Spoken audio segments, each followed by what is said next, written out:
I discovered my parents have secretly supported my sister's family for years, but wouldn't help with my son's medical expenses, which led to his passing.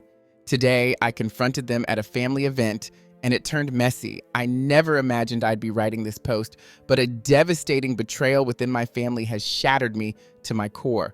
This is the story of how the actions of my parents and sister ultimately led to the tragic death of my 2-year-old son. Growing up in what seemed like an idyllic setting, I was part of a family of 4. My father, a 60-year-old senior insurance agent at a prominent firm, my mother, a 58-year-old math teacher at our local high school, my older sister Sarah, 35, and myself, now 28. We resided in a well-regarded neighborhood and from the outside appeared to have a perfect life. However, beneath this facade lay a deep-seated issue: my parents' blatant favoritism towards Sarah. The disparity in treatment began early in my childhood. Sarah was enrolled in piano lessons, dance classes, and art tutorials during our elementary school year. Whenever I expressed interest in joining similar activities, my parents dismissed the idea, citing financial constraints that mysteriously only applied to me. While Sarah received new outfits from upscale stores, I found myself donning her outgrown clothes. Even in matters as trivial as technology, Sarah consistently received the latest iPhone models, whereas I was left with her cast-offs until they ceased to function. When Sarah turned 13 and expressed a desire for braces, my parents swiftly arranged for the $6,000 treatment without a second thought. Yet, when my dentist recommended braces for me just a year later, they hesitated, claiming financial difficulties. Consequently, I never received the dental care I needed, and to this day, at 28, I struggle with the repercussions of their neglect. Sarah's 16th birthday was marked by a lavish gift: a brand new Honda Civic from our parents. In stark contrast, when I reached the same milestone, I was advised to secure a job and save up for a vehicle. After toiling away at McDonald's for 2 years, all I could afford was a secondhand Toyota, which unfortunately broke down after just 6 months. Throughout high school, this pattern of favoritism persisted unabated. Sarah was encouraged to concentrate solely on her academics and leisure pursuits. Meanwhile, I found myself juggling part-time jobs to scrape together enough money for basic necessities like school supplies and clothing. This stark disparity not only fostered a sense of injustice, but also deeply impacted the dynamics and emotional health of our family, setting the stage for the unimaginable heartache that was to come. As Sarah ventured off to an upscale private university, I found myself navigating the beginnings of my higher education at a community college due to financial limitations. While my parents fully funded Sarah's college experience, including a semester in Paris and a condo near campus, I worked tirelessly at 2 jobs, one in a coffee shop and another as a library assistant, to merely cover my textbooks and commuting costs. During my 3rd year after transferring to a state university, I met James, a 30-year-old engineering student who also worked part-time in the campus IT department. James, having lost his parents in a tragic car accident during his high school years, had a similar background of self-reliance, having been raised by his aunt. Our connection was instant, and for the first time, I felt genuinely valued and understood. After 3 years of dating, we decided to marry, aiming for a modest courthouse wedding to save for our future home. But James persuaded me to have a small yet memorable church wedding, emphasizing the importance of this once-in-a-lifetime event. Our wedding was a modest affair held in a local church with 50 guests. Despite the joyous occasion, Sarah was noticeably absent, claiming an urgent work commitment, and my parents nearly missed the event, having scheduled a family vacation with Sarah that same weekend.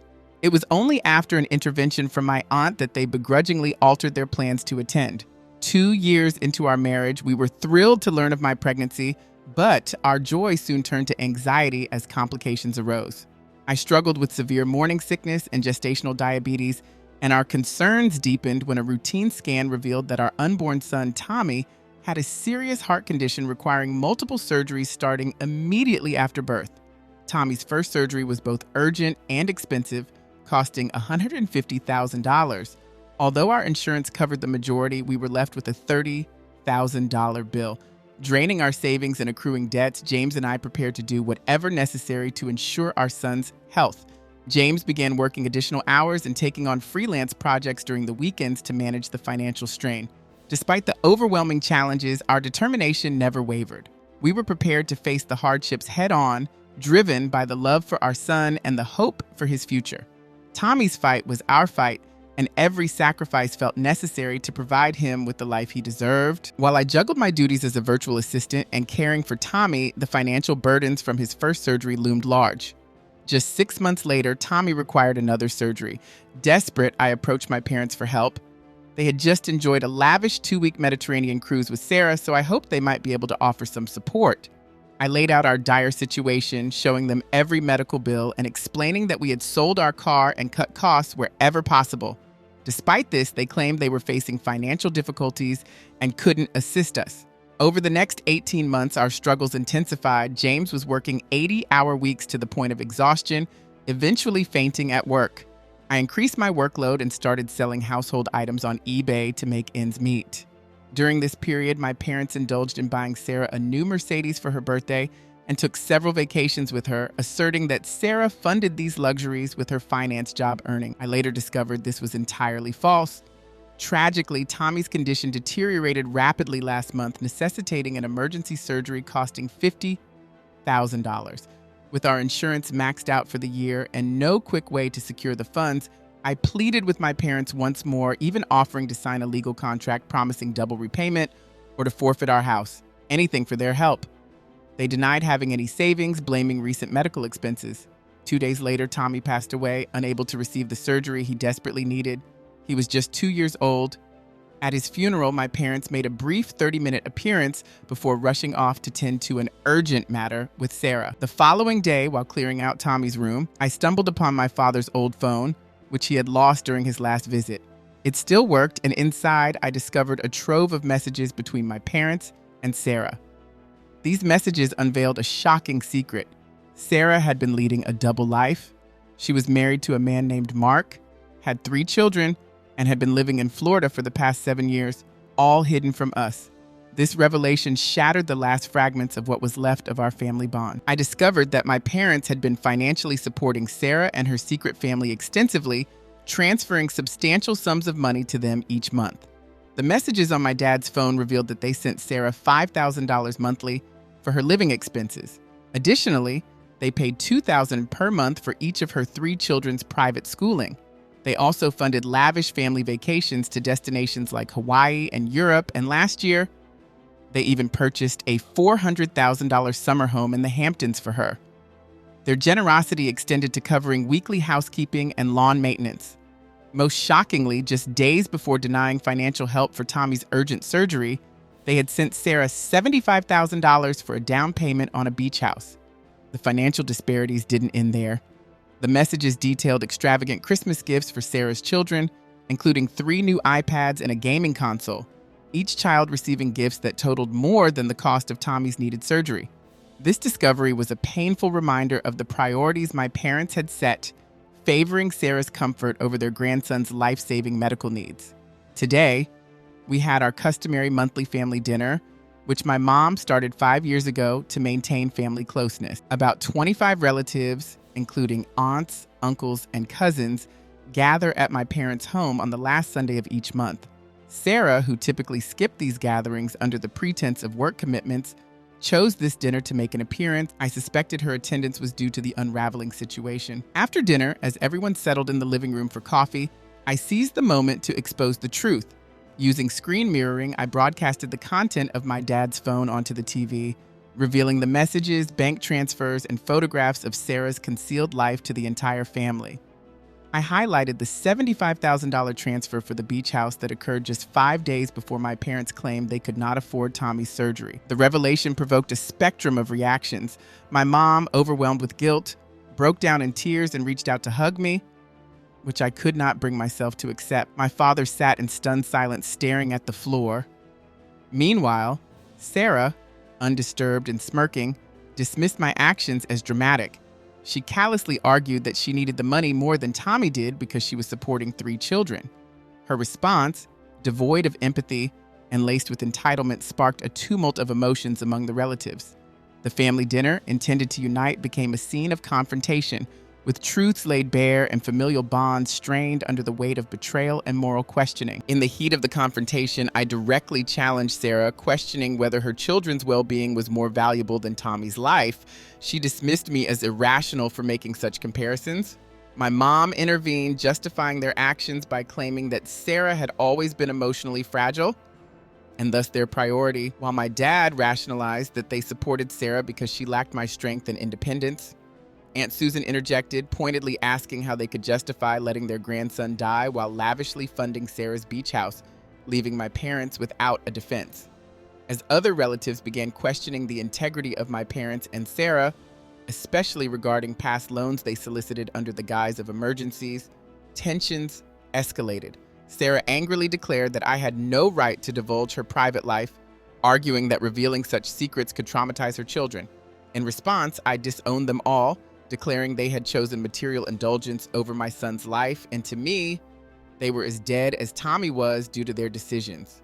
Sarah's response was to accuse me of attempting to ruin her life out of jealousy, claiming I had always envied the preferential love she received from our parents. Overwhelmed and disgusted, I left the house, severing all contact with them and blocking their number. Some relatives expressed their solidarity with my stance, offering support for potential legal actions, while others followed me out in a gesture of support. However, the fallout was divisive. While most of my cousins sided with me, severing their social media ties with Sarah and my parents, a few relatives criticized my approach, suggesting I should have handled the matter privately. James, ever supportive, agreed with my decision to cut ties but expressed concern about the method, worrying about the potential rifts it could create within our extended family. But for me, any consideration for family unity had been irrevocably shattered by their betrayal. My focus was solely on the grave injustice that led to my son's death. In the days following the explosive dinner, the family's dynamic shifted significantly. More relatives came forward with their accounts of deceit and manipulation by Sarah and my parents, painting a picture of deep-rooted deception. My Aunt Linda reached out with her own insights, adding to the growing dossier of grievances against them. Each revelation only served to affirm the painful truth of their priorities and the extent of their duplicity. Aunt Linda's revelation brought another layer of deceit to light. She tearfully confessed that she had given Sarah $30,000 last year after being told that Sarah's oldest son needed emergency surgery for appendicitis. Wanting to prevent another tragedy like Tommy's, Linda had drained her retirement savings. She later discovered there had never been a surge. Instead, Sarah used the money to finance lavish renovations for her beach house, including a new kitchen and a swimming pool. The deceit ran even deeper as my cousin Emily shared a heart-wrenching story. 8 years ago, she and Mark were college sweethearts, and after graduation, they got engaged. They had planned a large wedding, sent out invitations, and Emily had purchased her wedding dress. However, 2 weeks before the ceremony, Mark vanished, leaving only a note stating he wasn't ready for marriage. Devastated, Emily underwent 2 years of therapy to cope with the betrayal. She recently discovered that Sarah had been the other woman, secretly dating Mark while he was engaged to Emily and convincing him to leave Emily for a life together in Florida. Adding insult to injury, my parents were complicit in this betrayal. They not only knew about Sarah and Mark's affair, but also assisted them in relocating to Florida, even attending their clandestine wedding shortly after Mark broke off his engagement with Emily. All the while, they observed Emily's descent into depression, fully aware of the cause, yet choosing to protect Sarah's secret. More stories emerged, further illustrating Sarah's manipulative nature. Tom, Sarah's first husband, reached out to me unexpectedly through Facebook, revealing that he and Sarah had been married right after college and had a daughter. When their daughter was just 2 years old, Sarah vanished, taking with her $40,000 from their joint savings and a substantial inheritance from Tom's grandmother. She spun a tale of Tom being abusive, a claim that led to him nearly losing his job, his home, and custody of their daughter. Tom's life had been wrecked by Sarah's fabrications, yet my parents had known Sarah's whereabouts all along. They had financed legal battles to help Sarah fend off Tom's custody attempts and even aided in fabricating documents to paint her as a victim of domestic violence, further smearing Tom's reputation. The extent of the deception within my family became even more apparent when James made a disturbing discovery last week. He found documents in our safe deposit box revealing that, contrary to their earlier claims, my parents had set up a trust fund for Tommy when he was born, supposedly mirroring what they had done for all their grandchildren. These cascading revelations of lies, betrayal, and manipulation painted a clear picture of a family dynamic poisoned by deceit and favoritism.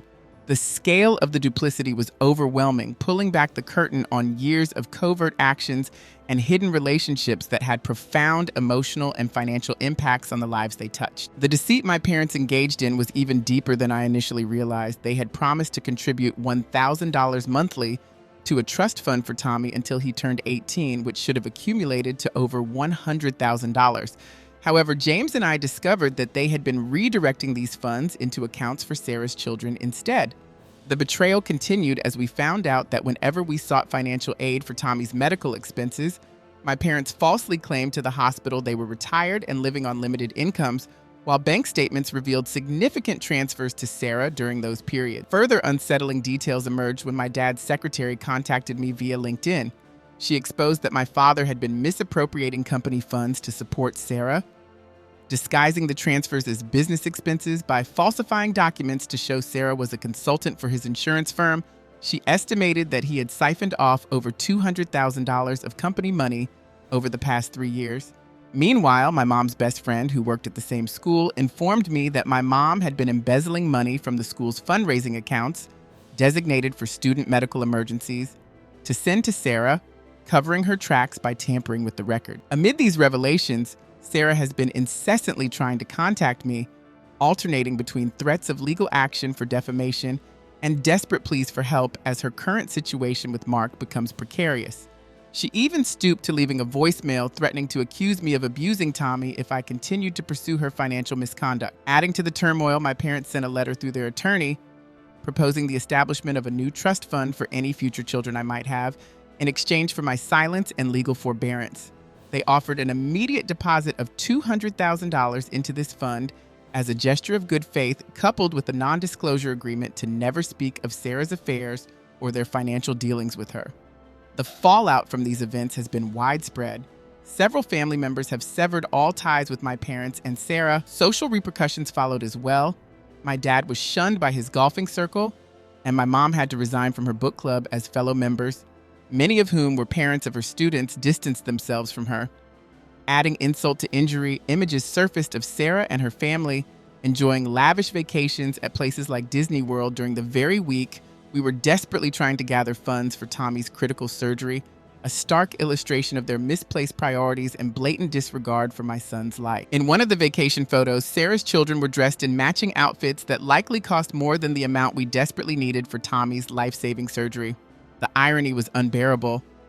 And then, our lawyer unearthed something that offered some explanation for my parents' overwhelming favoritism towards Sarah. We discovered that Sarah isn't actually their biological daughter.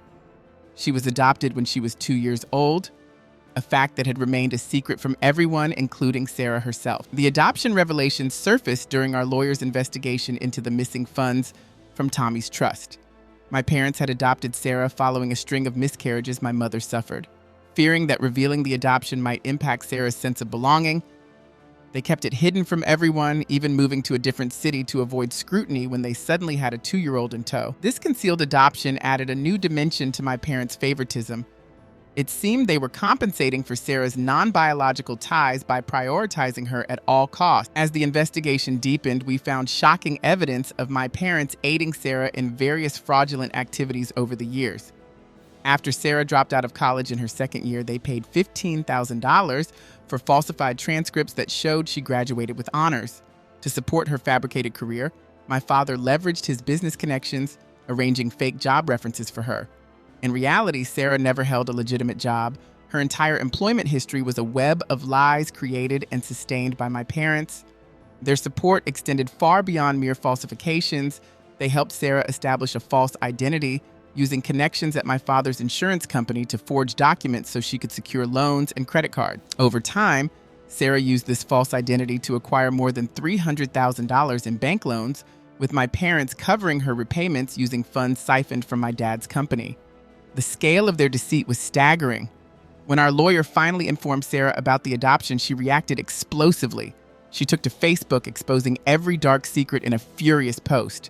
Sarah revealed how my parents had hidden her from her first husband, covered up her credit card fraud, and even facilitated her stealing Emily's fiancé. She admitted that the abuse accusations against her first husband were entirely fabricated and shared text message screenshots showing my parents' complicity in her schemes. The messages highlighted how they supported her as she faked medical emergencies to manipulate relatives into lending her money. Sarah's post laid out her systematic manipulation, targeting financially stable relatives, concocting elaborate stories about her children's supposed medical needs, and then having my parents corroborate these lies. Through this scheme, they managed to scam at least 7 different family members. The revelations were a final blow to any remnants of trust within the family, exposing the depths of betrayal inflicted upon us. With nowhere left to hide, my parents finally admitted everything to our lawyer. Over the past decade, they had spent over $500,000 supporting Sarah and her fabricated lifestyle, draining their finances to an alarming extent. They had taken out second and even third mortgages on their home, dipped into their retirement accounts, and jeopardized their future, all to fuel Sarah's lies and maintain the illusion of a perfect, successful daughter. The truth left us grappling with a heartbreaking reality that none of us could have anticipated. When our lawyer confronted my dad about his theft from his company's client accounts, he offered a disturbing justification. Instead of helping Tommy, he and my mom claimed they feared Sarah would cut off all contact with her children if they stopped financing her lifestyle. My dad admitted Sarah had threatened to disappear with the kids if her demands weren't met. To make matters worse, my mom confessed that she had been complicit in Sarah's plot to steal Mark from Emily. Sarah had openly told her that she was infatuated with Mark and would do anything to be with him. Rather than discouraging this betrayal, my mom facilitated their secret meetings and even helped Sarah draft the breakup letter that Mark left for Emily. As the web of deceit unraveled, more individuals sought justice. Sarah's first husband, Tom, teamed up with our lawyer, bringing evidence that my parents had supported Sarah in fabricating domestic violence claims against him. They had even paid a doctor to forge medical records showing non-existent injuries which were used to secure restraining orders, keeping Tom from his daughter for years. The consequences of my dad's actions hit hard when his company launched an internal investigation into the stolen funds. It turned out he had been creating phony insurance policies, collecting premiums on behalf of non-existent clients, and channeling these funds to support Sarah's lifestyle. Once the truth came to light, he was terminated immediately and the company initiated criminal proceedings. His reputation plummeted further as his former business associates severed ties, anxious to avoid being implicated in his fraud. My mom didn't escape unscathed either. Under pressure from outraged parents who didn't want someone embroiled in scandal around their children, she was forced into early retirement from her teaching position. The school initiated its own probe after discovering discrepancies in the student activity funds, suspecting my mom had been misappropriating donations meant to support student programs. In a desperate attempt to cover mounting legal fees, my parents listed their house for sale, liquidating nearly all of their assets. They now face potential criminal charges related to fraud, embezzlement, and document falsification, while Sarah is under investigation for identity theft, bank fraud, and filing fabricated police reports against her first husband. It seems that every day, new revelations intensify the gravity of their mistake. 6 months later, our family landscape is unrecognizable. My parents sold their home and nearly all their belongings to address their insurmountable debts. They now reside in a small one-bedroom apartment on the other side of town. Following the company's lawsuit, my dad owes $400,000 to cover the funds he embezzled from client accounts. No insurance company will hire him, and he's now working as a night security guard to meet his obligation. After Mark discovered Sarah's first marriage and her web of lies, her life began to unravel. He hired a private investigator who dug up even more shocking details. It turned out Sarah had another child from a relationship before her first marriage, a child she had given up parental rights to and kept hidden from everyone. Mark, horrified by her history of abandonment and deception, filed for divorce and was awarded full custody of their 3 children. The judge ruled Sarah unfit to parent due to her record of fraud and neglect, even restricting her to supervised visits only. Mark relocated with their kids to his hometown in Texas, intent on giving them a stable environment. However, Sarah has repeatedly created new social media accounts to contact him, forcing him to obtain a restraining order. Meanwhile, her first husband, Tom, successfully pursued back child support in court. Sarah was ordered to pay $150,000 plus interest for the years she had vanished. With no income, the court began garnishing the small inheritance she received from our grandmother last year. Tom's daughter, now 15, has cut off contact with both Sarah and my parents upon learning how they kept her from her father for years. Emily, my cousin, filed a civil lawsuit against Sarah for emotional trauma related to the stolen fiancé incident. In the process, her lawyer uncovered old emails showing that Sarah and my parents had conspired for months, specifically targeting Mark due to his family's financial stability. Although the case was eventually settled out of court, Sarah was forced to hand over her beach house to Emily as part of the settlement. In the midst of this upheaval, James received a promising job offer in Colorado with better pay and comprehensive medical benefits. We decided it was time for a new beginning, away from the wreckage of our family's betrayal. I'm 4 months pregnant, but we've chosen to keep it private, sharing the news only with my Aunt Linda and 2 close cousins. We've completely severed ties with my parents and Sarah, despite some relatives urging us to reconcile. My Uncle Bob has persistently tried to change my mind, often sending messages about how my parents weep at family gatherings and miss us terribly. I made it clear to him that their tears mean nothing to me now. They had a choice, and they chose a life of lies and indulgence at the cost of my son's life. Their regrets don't erase the pain they've caused. Sarah's downward spiral continued last week when she was arrested for attempting to open new credit card accounts using her children's social security number. This latest misdeed only confirms the choices we've made to distance ourselves, ensuring we build a future free from the cycles of deceit that have plagued our family. After Mark discovered Sarah's first marriage and her web of lies, her life began to unravel. He hired a private investigator who dug up even more shocking details. It turned out Sarah had another child from a relationship before her first marriage, a child she had given up parental rights to and kept hidden from everyone. Mark, horrified by her history of abandonment and deception, filed for divorce and was awarded full custody of their 3 children. The judge ruled Sarah unfit to parent due to her record of fraud and neglect, even restricting her to supervised visits only. Mark relocated with their kids to his hometown in Texas, intent on giving them a stable environment. However, Sarah has repeatedly created new social media accounts to contact him, forcing him to obtain a restraining order. Meanwhile, her first husband, Tom, successfully pursued back child support in court. Sarah was ordered to pay $150,000 plus interest for the years she had vanished. With no income, the court began garnishing the small inheritance she received from our grandmother last year. Tom's daughter, now 15, has cut off contact with both Sarah and my parents upon learning how they kept her from her father for years. Emily, my cousin, filed a civil lawsuit against Sarah for emotional trauma related to the stolen fiancé incident. In the process, her lawyer uncovered old emails showing that Sarah and my parents had conspired for months, specifically targeting Mark due to his family's financial stability.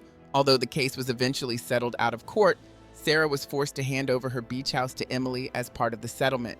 In the midst of this upheaval, James received a promising job offer in Colorado with better pay and comprehensive medical benefit. We decided it was time for a new beginning, away from the wreckage of our family's betrayal. I'm 4 months pregnant, but we've chosen to keep it private, sharing the news only with my Aunt Linda and 2 close cousins. We've completely severed ties with my parents and Sarah, despite some relatives urging us to reconcile. My Uncle Bob has persistently tried to change my mind, often sending messages about how my parents weep at family gatherings and miss us terribly. I made it clear to him that their tears mean nothing to me now. They had a choice, and they chose a life of lies and indulgence at the cost of my son's life. Their regrets don't erase the pain they've caused. Sarah's downward spiral continued last week when she was arrested for attempting to open new credit card accounts using her children's social security numbers. This latest misdeed only confirms the choices we've made to distance ourselves, ensuring we build a future free from the cycles of deceit that have plagued our family. Now facing criminal charges for identity theft, Sarah called me from jail, pleading for help with bail money. I didn't hesitate.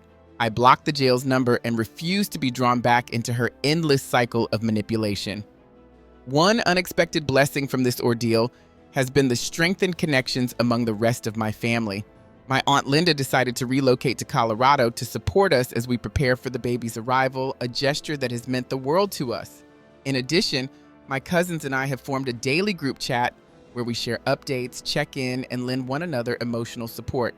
Together, we're piecing together a new family circle, one that no longer includes my parents or Sarah. Although I still grieve Tommy every day, his photos grace every corner of our home, and his memory lives on in our conversations. Knowing the truth about my parents and Sarah, at least, has brought some solace. Now they can no longer spread harm through deceit. This experience has taught me a difficult, bitter lesson. Sometimes the people who should protect and cherish you can be the ones who cause the deepest wounds. While the pain lingers, I'm redirecting my energy toward a hopeful future, one where our family is built on genuine care and trust.